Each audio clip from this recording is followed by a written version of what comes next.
बहुत स्वागत है आपका भारतीय न्यूज़ का प्रोग्राम संडे स्पेशल देख रहे हैं आप। आपके साथ मैं गुनगुन हूँ। एनडीए की सरकार बन चुकी है और मोदी देश के प्रधानमंत्री। वहीं अब देश की निगाहें आम बजट पर टिकी हैं। आम जनता के लिए क्या होगा निर्मला सीतारमण के पिटारे में, ये देखना बहुत खास है। वित्त मंत्री आमतौर पर सालाना केंद्रीय बजट पेश करते हैं, लेकिन लोकसभा चुनावों के मद्देनजर अंतरिम बजट के बाद सरकार अब आम बजट पेश करने वाली है। आम बजट को पेश करने की तैयारी शुरू हो गई है। इस बार भी आम जनता को उम्मीद है कि सरकार उनके हित में कई फैसले लेगी। आगामी बजट से एजुकेशन सेक्टर को भी कई उम्मीदें हैं।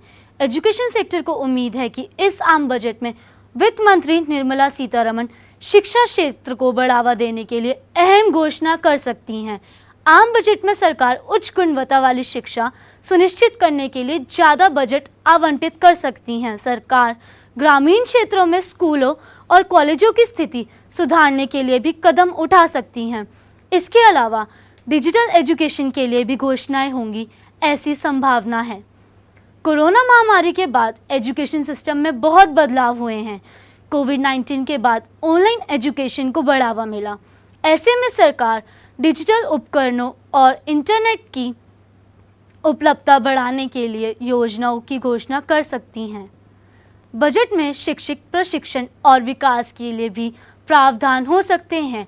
इसके लिए टीचर्स को प्रैक्टिकल अप्रोच के साथ पढ़ाने की ट्रेनिंग मिलनी चाहिए ताकि वे बच्चों को बेहतर शिक्षा दे सकें। एजुकेशन लोन के नियमों में भी सुधार होना चाहिए। अगर एजुकेशन लोन में सुधार होता है तो इससे बच्चों को फ़ायदा होगा। इसके अलावा सरकार को भी स्कॉलरशिप की संख्या में इजाफा करना चाहिए और उसकी प्रक्रिया को भी सरल बनाना चाहिए।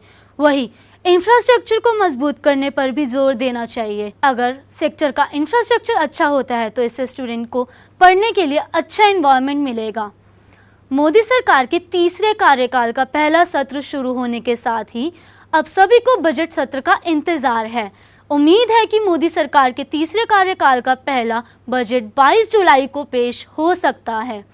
वित्त मंत्री निर्मला सीतारमण सदन में बजट पेश करेंगी। बजट पर कारोबारियों, आम आदमी के साथ साथ रियल एस्टेट सेक्टर की भी नज़र रहेगी। रियल एस्टेट को भी बजट से काफ़ी उम्मीदें हैं। रियल एस्टेट सेक्टर को उम्मीद है कि इस बार उसे इंडस्ट्री का दर्जा मिल सकता है। साथ ही होम लोन पर टैक्स से छूट की लिमिट बढ़ाए जाने की भी उम्मीदें हैं। सालों से भारतीय रियल एस्टेट सेक्टर देश की आर्थिक वृद्धि को चलाने में महत्वपूर्ण भूमिका निभा रहा है। आवास, कार्यकाल स्थानों और कमर्शियल सेक्टर की बढ़ती मांग के बीच उद्योग जगत को केंद्रीय बजट 2024-25 से पहले महत्वपूर्ण बदलाव की उम्मीद है। हालांकि प्रचलित सकारात्मक भावनाओं के बावजूद चुनौतियों पर भी विचार किया जाना चाहिए। सबसे पहले इस सेक्टर की लंबे समय से मांगे हैं, जैसे कि उद्योग का दर्जा दिया जाना चाहिए और सिंगल विंडो सिस्टम स्थापित करना। इसके अतिरिक्त यह पहली बार घर खरीदने वालों के लिए कीमतें कम करने के लिए सरकारी प्रोत्साहन की मांग करता है, जिससे सामान्य आबादी के लिए आवास अधिक किफ़ायती हो सकें। बजट को लेकर अलग अलग सेक्टर की क्या उम्मीदें हैं, इससे जरा विस्तार से समझने की कोशिश करते हैं। दरअसल हर कोई चाहता है कि रहने के लिए उसके पास पक्का मकान हो। बहुत सारे लोग आज भी कच्चे घरों में रहते हैं। विशेष रूप से ग्रामीण क्षेत्रों में आज भी लोगों के पास पक्के घर नहीं हैं।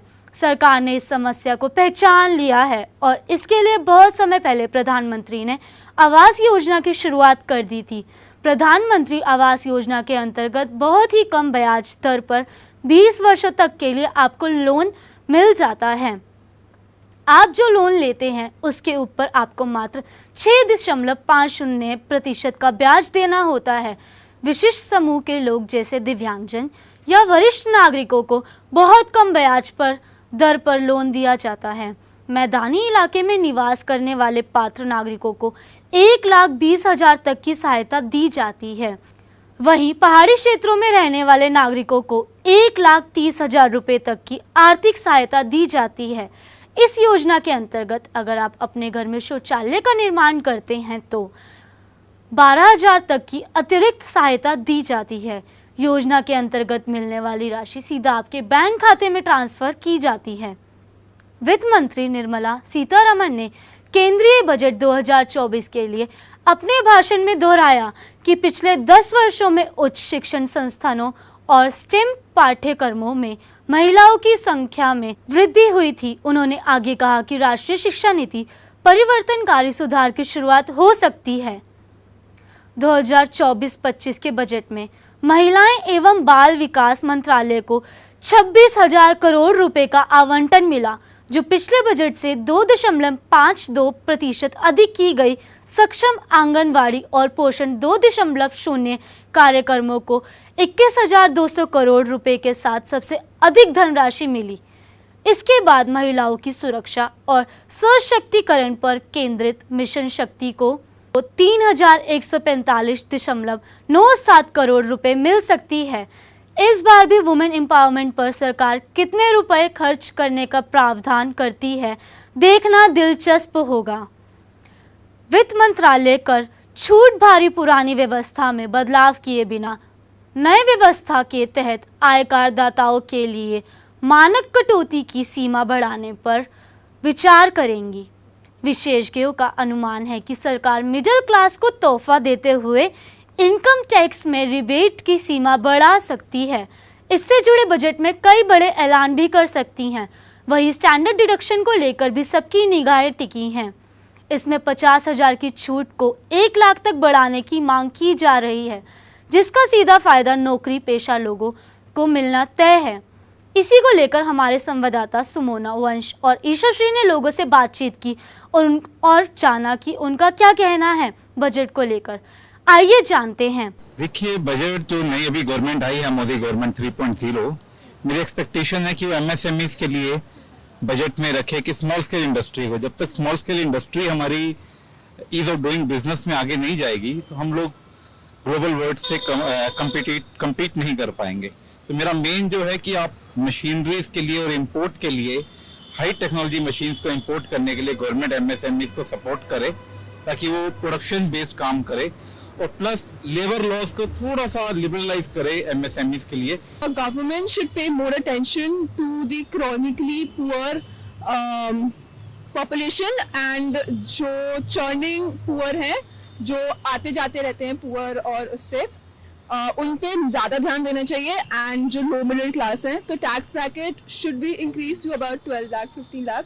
उससे जो डिस्पोजेबल इनकम होगा वो हमारे देश का इंक्रीज होगा, and this will how the GDP will actually improve GDP and the welfare. मैं होप करता हूँ कि जो बजट है वो बिलो द पॉवर्टी लाइन या जो पॉवर्टी में लोग जी रहे हैं उनके लिए एजुकेशन से रिलेटेड कुछ इंक्लूड करे। एंड मेरे को ये भी लगता है कि जो सप्लाईज है एजुकेशन में जो आपको हेल्प करता है, जैसे बुक्स हो गई, पेंसिल पेन्स, ये सब हो गया, वो सभी गवर्नमेंट को एक हद तक फ्री कर देना चाहिए लोगों के लिए। कि लाइक जो लोग ज़्यादा ही गरीब है, जो इतना सब कुछ नहीं अफोर्ड कर सकते, उनके लिए थोड़ा अफोर्डेबल कर देना चाहिए। तो बजट आ रहा है, sir the taxes has to be cut down because of inflation the prices of food products have gone high and people are not able to make amends. Secondly, because of that, consumption will increase and growth will further take place. It's a domino effect that goes on. And with respect to my request, there are two issues.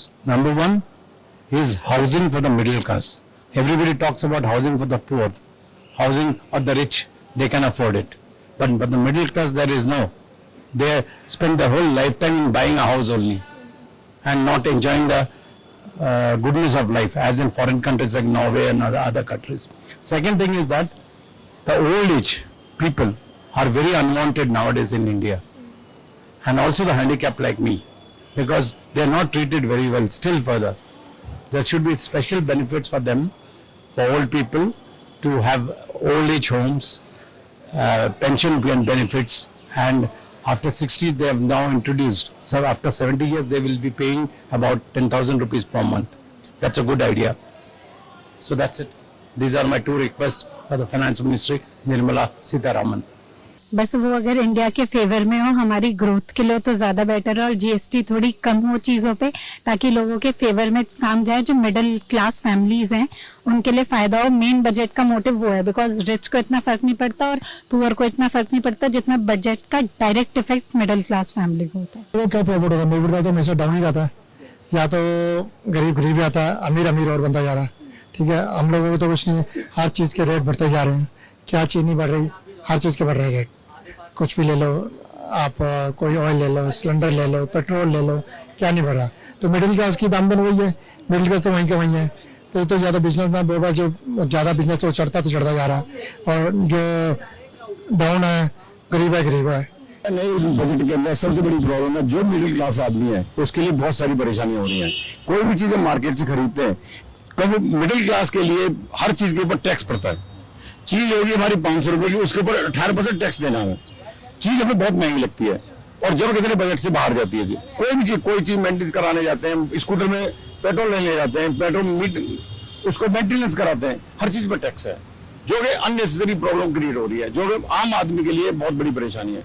Market में सब्जी ले लो, आटा ले लो, कोई भी चीज ले लो, middle class के लिए बहुत सारी प्रॉब्लम, बच्चे पालना मुश्किल हो रहा है इस महंगाई में। तो ये बजट मिडिल क्लास वालों के लिए नहीं है, मतलब मिडिल क्लास वालों के लिए है लेकिन आउट ऑफ कंट्रोल है। जो कि मिडिल क्लास इतनी मार्केट के अंदर महंगाई हो जाती है, पेमेंट इतनी मिलती नहीं है, उससे ऊपर महंगाई हो जाती है। 10% हमारी महंगाई बढ़ेगी तो 20% हमें टैक्स देना पड़ेगा। तो अभी जो जुलाई में जो बजट आने वाला है उससे आपको कोई उम्मीद है कि मिडिल क्लास को कोई राहत मिलेगी? मुझे उम्मीद नहीं है, बिल्कुल कुछ मिलेगा। कोई चीज बढ़ी है घटी तो कोई है नहीं, जो चीज हर बढ़ रही है। पहले दूध किसी टाइम में जब दिल्ली में आया था तो 30 रुपए किलो में आया था, आज 70 रुपए किलो। तो बच्चों को पहले मैं 2 किलो दूध लेके आता था, अब 1 किलो दूध आता है। जिसके घर में मियाँ बीवी और एक बच्चा है साथ में, एक बच्चे को पालना बहुत मुश्किल है, इतनी प्रॉब्लम हो रही है। लेकिन क्या करें, रहना है, बच्चे भी पालना है। तो वित्त मंत्री निर्मला सीतारमण के पिटारे में आम जनता के लिए क्या निकलेगा और किस तरह की घोषणाएं होंगी, ये जानने के लिए हर कोई बेताब है। वहीं नवनिर्वाचित सरकार से भी लोगों की भी खूब उम्मीदें हैं। तो इसी के साथ आज के प्रोग्राम में इतना ही। अगली बार हाजिर होंगे एक नए टॉपिक के साथ। तब तक जुड़े रहिए भारती न्यूज़ के साथ।